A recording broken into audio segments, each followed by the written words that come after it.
Well, thank you so much for watching this video, which is going to be focusing on the Shared Responsibility Program. And shared responsibility has just a ton of detail to it. So we're going to be breaking those details down piece by piece, bit by bit. So hang in there. This video might be a little long. It will definitely be full of details. If you want to follow along, please download the PDF that you'll see below this video clip or the thumbnail, because we've written out what we're going to say, just because we didn't want to forget anything. So if you want, pause the video, download that PDF, and you can read along as Stefan and I are going through this content. So what is shared responsibility? Well, I'll ask Stefan, who, as you likely know because you likely watched that first video, is the principal here at President sounds good. yeah, vice president, vice principal of St. Isidore Learning Center. We call SILC, S-I-L-C for short. So I'll ask Stefan. Stefan, how do you define a shared responsibility program? I see shared responsibility as students and families getting the best of both worlds. Actually, they are both home educated and also engaged in teacher-directed courses. And so that's why we call it shared responsibility. There is, of course, more paperwork involved because the government is involved. And so it really means then two sets of paperwork, because it is home education. It is. And it is also teacher-directed. It is. It's both of these things with a balance. And so I think I like shared responsibility because then it gives parents a degree of choice where they don't have to go all in for one thing or another. They don't have to take a full slate of courses at an Alberta accredited school. They can pick and choose. Exactly. Perfect. And you answered my question, because I was going to ask you why or how you see the shared responsibility working into the overall program here at SILC. And I think you answered that really well. It's to give families more choice. I know Alberta education is very strong in choice, and we even have an association here in the province that talks about parental choice in education. So parental choice and parental rights and responsibilities go hand in hand with all of that. So we here at SILC are very much advocates of parental choice. And with shared responsibility, you, the parent, now have a choice of having certain courses being taught from a teacher. Let's say math and language arts are two courses that you don't want to teach. You feel more comfortable with science and social studies. Well, then with a shared responsibility program, you get to delegate the teaching of math and science, or math and English, or whatever the courses are, to SILC Online or SILC Chesterton, or the Chesterton Academy of St. Isidore. And then you get to because that's the teacher-directed side, and then you get to home educate, parent-directed, parent-taught, the other courses. So as Stefan said, it really is the best of both. So let's dig right into the formal definition. So the working definition of shared responsibility is that you're sharing responsibility of the education program. The parent, you, the parent, will be teaching some, whereas the school will be teaching the other. So whatever you're not teaching, the school's going to teach. That's the informal definition. So Stefan, why don't you tell our viewers what the formal, or these parts of what the formal definition of shared responsibility. So aside from the paperwork, well, I'm making it sound like there's more than there is. The biggest thing comes down to meeting certain minimum requirements, and those would be, I think, of two categories. The first is that when a student is actually enrolled in a course or several courses that are the teacher-directed that all of those are full-on Alberta courses. They, especially in the grade 10 to 12 area, are earning high school credit, although we can also do shared responsibility from 1 to 9. And so normal assessment practices, normal sorts of expectations around schoolwork, and the responsibility that the student has towards the teacher, and vice versa, where the teacher is providing the support and the feedback and the instruction. All of that stuff is taking place, all the machinery and the quality education that's happening with these courses. The other piece is that the other requirement that has to be met is that there's a minimum threshold to qualify for shared responsibility in terms of a percentage, and a maximum threshold as well. And so the minimum threshold set by the government is 20%, and the maximum is 80%. Below 20%, it doesn't actually qualify, and above, then at that point, the ministry is saying we should be moving into full-time status. What we have elected for, however, is to treat 30% programming on the teacher-directed side as being our operational minimum. Excellent. Well, let's launch into some other key ingredients for home ed. Stefan did mention percentages, which are a big part administratively of this program, and we'll get into the specifics with that. But for now, if you are following along, we're on page 2, and we're looking at key ingredients. So let's break this down into its individual parts. So administratively, shared responsibility is part of, and technically part of, a home education program. So sometimes you'll hear people talk about 610, that's 610, so code 610. Administratively speaking, that's the code for shared responsibility programming. It's actually a code that's within the home education program. So when people talk about home education, sometimes they're actually including shared responsibility.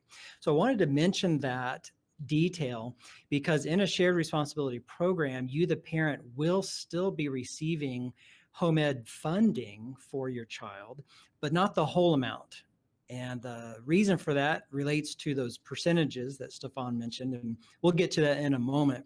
But I wanted to give you a big picture and let you know that your child will be, technically speaking, a home education student because shared responsibility is actually part of home education. And as Stefan mentioned before, the term shared responsibility is a great name because you, the parent, are sharing responsibilities between 2 different programs. So each program, whether it's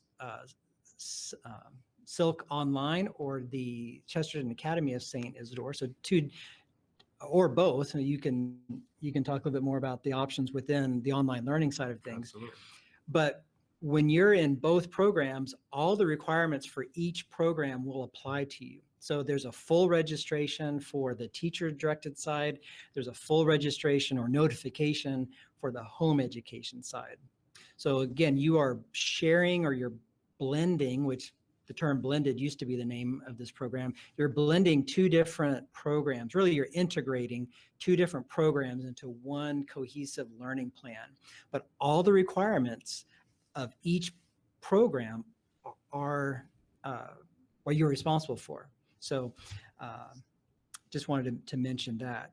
So 100% of all the home ed requirements are in place. So I'll talk about that, and then I'll hand it over to Stefan, and he can talk about the teacher-directed side. So when I say that all the requirements of home ed are still in place, I mean the notification form, the program plan, of course, providing an ID document if you haven't done that already, and then the 2 student evaluations, one in the first semester, one in the second semester. All of those requirements are still in place, and that's because your child is home educating in a shared responsibility program. There's also funding, and we'll cover that in a moment. But Stefan, why don't you let them know what the teacher side requirements are? Sure. So for the teacher side, for whatever that percentage is, from 30% up to 80%, St. Isidore Silk Online becomes your school. We become your shared responsibility school. Any questions pertaining to that programming, you direct to us. We handle those things at the office. We make available to you basically our full slate of courses. And there are 2 big categories I think that would be of interest to families. The first of them is our normal run-of-the-mill Alberta education courses, running from the academic to the non-academic, from fine arts to sort of more vocational CTS options, which tend to be technology and trade-oriented options, all sorts of things, like a really good breadth there. And the other, of course, that we're making available for the first time this year on a part-time basis is the classical programming available through Chesterton Academy. This is a classical education, but still earning Alberta credit. And I've got a more thorough video that you can look into that if you like, but it is a great a great books philosophy programming that actually sees the special nature of Western civilization, studies good literature, philosophy, classical Latin, really good stuff that you have available to you. And then we just handle any concerns and any deliverables that are associated with that. Excellent. So, Stefan, you mentioned before about percentages, the official percentages, max and minimum, which again, to repeat, the minimum percentage, which is percentage of teacher directed, is 20%, and the maximum is 80%. So, Stefan, would you flesh that out for our viewers, and then also explain why Silk has decided to actually increase our minimum to 30%? And so, yeah, what when a family hears percentages, what are we talking about? Sure. So, if anything that I say sounds needlessly complicated, first off, it's not my fault. And secondly, you can always bring those questions to us. In the end, we would be cooperatively building any kind of a custom program for your child. And so we don't really need to worry too much about being formulaic. But below 20%, that number below 20% is just a number where Alberta Education says this is too little to be considered shared programming, so we're not going to fund it at all. And above the 80%, they would say by its nature, above 80%, we're into the full-time area, so let's just treat it at that. And the important number, though, I think, to me, would be that we've chosen the 30% as our marker because it creates a buffer, a reasonable buffer. Anything below 20%, then all of our funding disappears, and we wouldn't be able to offer the program, frankly. At 30% now, we have a buffer for a student who perhaps withdraws from a course, or a student who is failing a course, or any number of rainy day kind of scenarios that we might see. Now, in terms of what does that look like? Because that's probably the next question, right? Is what does 30% look like? It depends. And so from 1 to 9, things become a little bit more complicated, where different core courses, and the core courses would be, math and science, social studies and English. In 1 to 9, the core courses actually aren't all on par. English and math have a higher percentage than social and science have. So we would actually have to just work with any families who are interested. But in high school, it's a little cleaner because we're operating off of credits. And so a full year course, a full year load is considered to be 35 credits. So we're looking then for somewhere in this 11 to 12 credit range. Really 11 credits is what it comes down to. Now, all of those core courses I was talking about, all the sciences, maths, English, social studies, also languages, those are cores for 5 credits. Okay? And those ones also generally are pretty big when it comes to any concerns later for post-secondary entrance. Smaller courses, option courses, things like physical education or CALM course tend to be 3 credit courses. And then there's like little one-off singleton courses, like workplace safety would be one, agricultural safety would be one, just little one-off 1 credit courses. So what gets you past the 30% threshold generally would be 2 core courses in high school, plus a 1 credit would be that minimum threshold. So pretty simple actually then to figure out. 1 to 9, less simple. Yeah, 1 to 9 would be interesting. So if you have questions about grades 1 to 9, Stefan's the guy for you to talk to. Absolutely. Yeah. So for another way to look at the percentages, well, to keep in mind in understanding percentages, these percentages are all relative to the teacher-directed side, because that's where, well, it's easier to define. So like Stefan said, in high school, very easy to define. 35 credits is your full-time equivalent. You take a 5 credit English and a 5 credit science. That's 10 credits. You 10 divided by 35 or however many credits divided by 35 will give you that percentage. And as long as that percentage is greater than 30%, but not more than 80%, then you qualify for shared responsibility. And just to reiterate the need for this 30% minimum as opposed to what the Alberta Ed is requiring, which is 20%, we really do need, as Stefan said, that buffer zone, because if that percentage drops below 20%, the funding for the shared responsibility side goes away and your son or daughter becomes code 600, which is home ed. And so you do get the home ed funding, but there's no funding for the teacher side. And for that reason, this risk of losing the funding for the teacher side, that risk is the reason why a lot of programs here in Alberta don't offer shared responsibility, because it is a big risk. And we want to do what we can in our due diligence to mitigate that risk administratively. It's not all about the funding, but we have to have funding to keep the lights on and pay the teachers. So we do have costs that we have to keep in mind. So that's an opportunity for us here to also say to you, before you enter into a shared responsibility program, really be sure this is what you want. Please don't experiment. It may maybe sound harsh, but just know that there are funding realities that we face. And so be careful, if you will. Approach this with a lot of insight and discernment, just to make sure that this is the right program for you and for your child. So just definitely want to mention that, because that is a reality for us. Okay, if you wanted other examples of percentages and what that might look like, please do download that PDF, because there's a lot of information in there that does the math. But I also wanted to let you know, speaking of math, if you did, we really are tight on that 30%, because there's an example in the PDF form that talks about those 2 5-credit classes. 2 5-credit classes like English 10-1 and Math 10C will give you together, that's 10 credits. Well, 10 divided by 35 is rounded up to 29%. That's not 30%. So we don't round up. You'll need to add, as Stefan mentioned, a CTS or 2 to get your minimum percentage up to 30%. If you have any questions about the percentages, again, that's the teacher side of things. So Stefan is Natalie in our office would be the person to talk to. So we're not expecting you to figure this all out by yourself.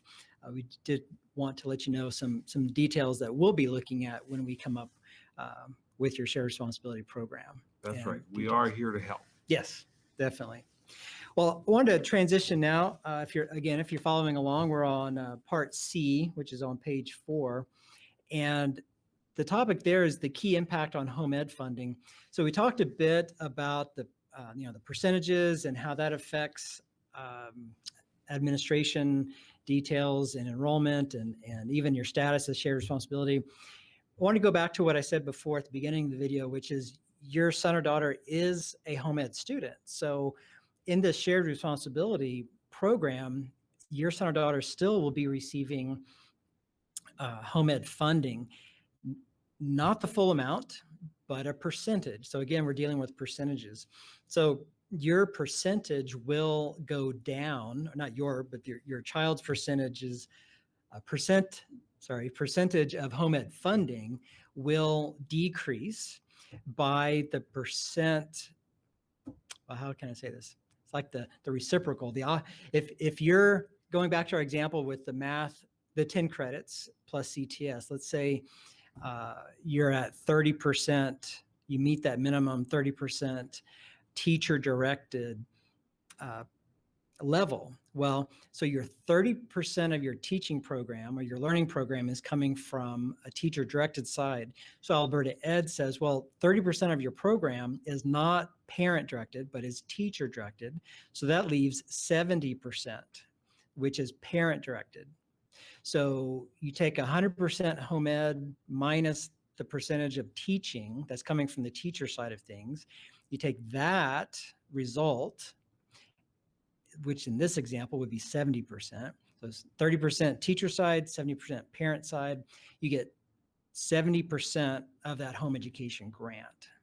So your home ed funding will go down, but that's because your overall funding from Alberta Ed actually goes up in the sense that Alberta Ed is paying for those courses that your child is receiving from the teachers. So Alberta Ed is funding both the teacher side and the parent directed side.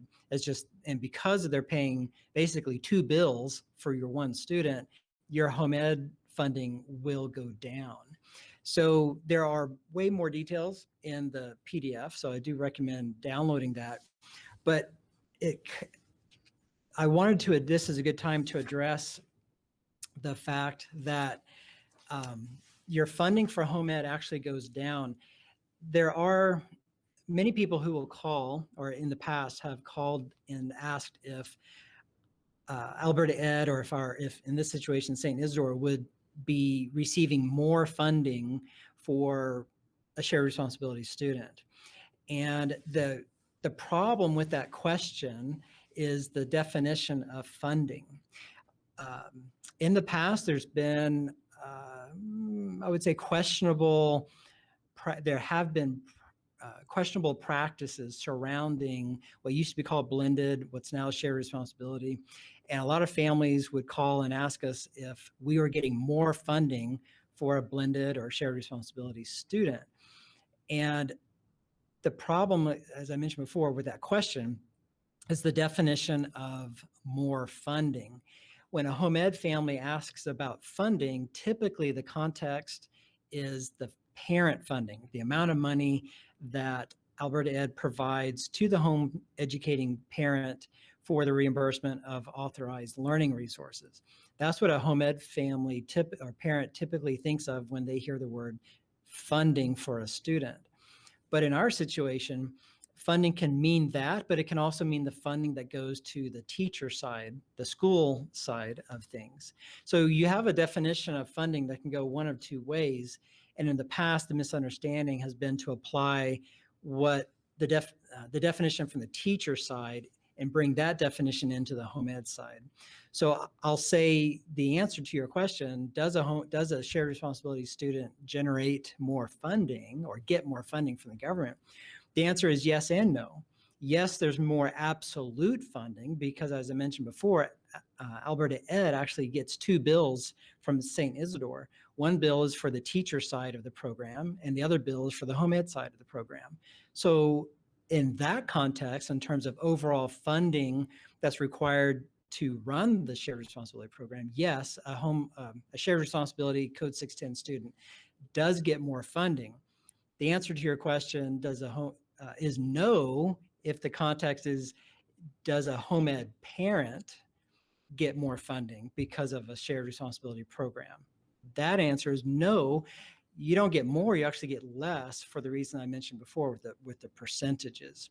So I wanted to address this issue head on in this video because it comes up a lot. There's a lot of confusion around funding and who's getting more funding and what's being funded to begin with. So if you have questions about the funding side and how it affects your home ed funding, do call me or refer to this document for more information. But that's a big issue because it does affect your home ed funding.